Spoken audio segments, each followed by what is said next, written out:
Hello, and welcome back to another Viva Virtue film noir movie review. Today, I have a movie for you all called The Midnight Story, and it was filmed in 1957. I've said it before, and I'll say it again, do not let the black and white filter fool you. The main character is definitely Ray Liotta's dad. Like, look at this comparison. I do not care who they say Ray Liotta's dad is on Google. This guy is his father. The main character looks just like Ray Liotta, and I was so surprised to find out they weren't related. And also another fun fact, he's the dad of the mom from Freaky Friday, Jamie Lee Curtis. But this movie is 1 hour and 30 minutes, so not too long. And as I mentioned, it was released in 1957. So some fun facts about the year 1957. In 1957, people ate Jell-O salads as a luxury. My goodness, could not have lived during that time. And the minimum wage was $1 an hour, okay? Also during this time, teenagers started to become the main music influence. So the stars in this movie were Father Tomasino. He is just like a character. You never really see him, but he's the main guy we're talking about. Joe Martini, who's the cop, who's played by Tony Curtis, the guy who is Jamie Lee Curtis's dad, and Silvio Malatesta.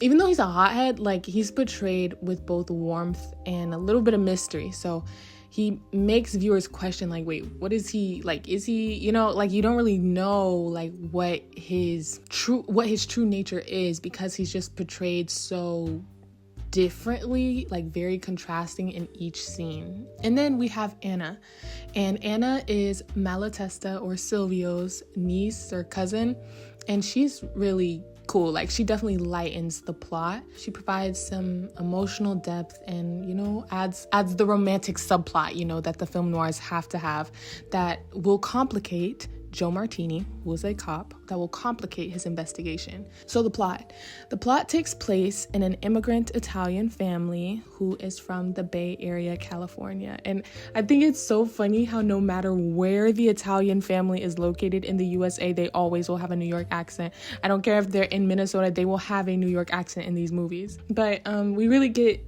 invested into how this family works and their dynamic and their relationship to the community, to where solving this murder, yes, this movie is about solving a murder, almost becomes the side plot, which is kind of interesting because you get distracted, like, oh yeah, we're supposed to be solving a murder here. One thing I did want to mention is that this plot takes place in San Francisco, and I just love the aesthetic of like 50s, 40s, 30s, like what film noirs or how film noirs portray San Francisco. It's so like, just like key the jazz, key the trench coat. So violence. In this movie, somebody gets hit by a car. There's a murder, obviously, so there must be a murderer.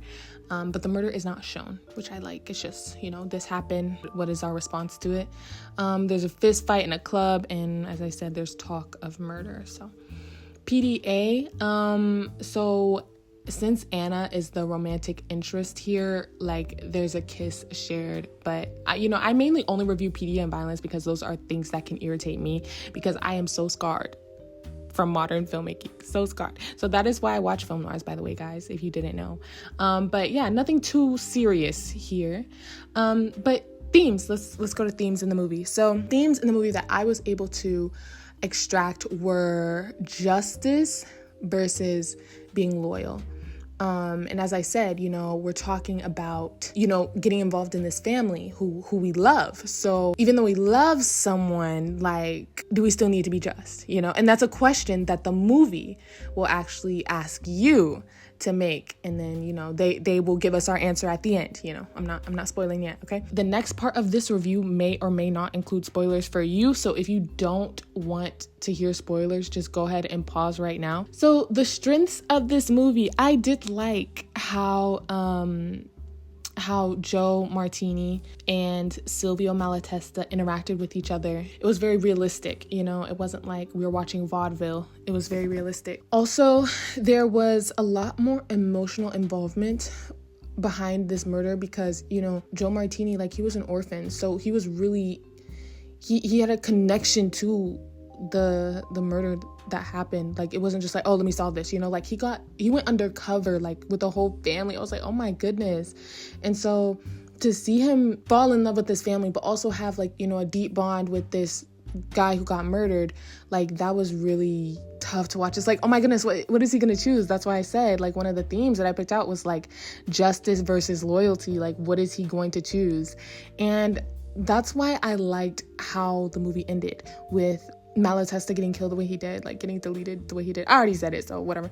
But getting deleted the way he did, because like you would have hated to see him go to jail because he was such a warm guy who had a lot of secrets. But it's like, you have to go to jail when you delete somebody, like you have to.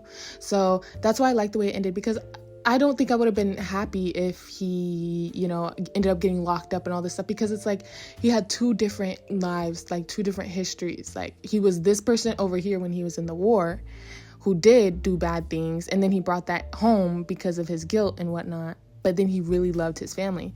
And I think that people can do both. You know, they can be really loving here but really bad in other areas. And unfortunately, the bad does have consequences. I don't know about unfortunately, but when you do bad things, that has consequences. So I'm glad the writers and the story ended the way that it did. And I like how the suspense was literally until the end. It literally, I think the last 2 minutes is when the whole thing was wrapped up. And that was something that was irritating. I'm gonna go ahead and move into the weaknesses of this movie now. But like, I did not like how long the movie was dragging out. Even though it was only an hour and 30 minutes, I was like, oh my goodness, can we wrap this up? Like, did he do it or did he not? And they literally they said to the last 75 seconds, we will keep you engaged. And I also heard something like, movies back then movies now are meant to, like, they're produced in a way where you can be on your phone and watch the movie. So obviously back then, movies were not produced in a way where you could be doing something else, like multitasking and watching a movie, right? So this movie did keep me engaged until the very end because of the way that the story developed. Also, the romance between Anna and Joe Martini was kind of predictable. You know, it wasn't like, oh, what's gonna happen? Like I said, it was just a distraction. I don't know if you guys felt that way too, but it was just like, oh, this is happening, like, let's distract you while you aren't thinking about who did this murder. But for me, that was always on my mind. Like, no, I didn't forget who killed this priest, you know? And as I said, the pacing was a little slow. It was a little slow, but it kept the suspense, and that can be a little irritating, you know? I was like, I'm quick to reach for that fast forward button, as you all know. And so I wanted to fast forward, but I was watching it with other people, so I couldn't, and I didn't. But as I said, if I had this movie my way, I would have it to where Silvio was not the killer, because he was such a warm character. But if it did have to be where he did have to delete somebody, the best way for him is to also be deleted like he was. And I also like that he was not killed I like that Martini didn't kill him, so then he could go back to Anna, who was Silvio's cousin, and be like, yeah, you know, he died. Not like, I had to kill him because I'm a cop, you know? But he got hit by a car. And I like that it was on accident. Like, nobody really did it, you know? Because if he did go to jail, that would be really hurtful. Even though it's the right thing to do, it would be hurtful for his family and whatnot, and it would just have destroyed the family. But yeah, overall 8/10. I really will not rate a movie less than 8 out of 10, or else why would I watch it? Unless it's really horrible and I need you guys to know how horrible it is, then I'll bring it here. But yeah, that's all, folks. Leave me a comment telling me what you thought, and leave your own rating too. I love reading you all's comments and reading your analysis of these films, so definitely do that. Ciao for now.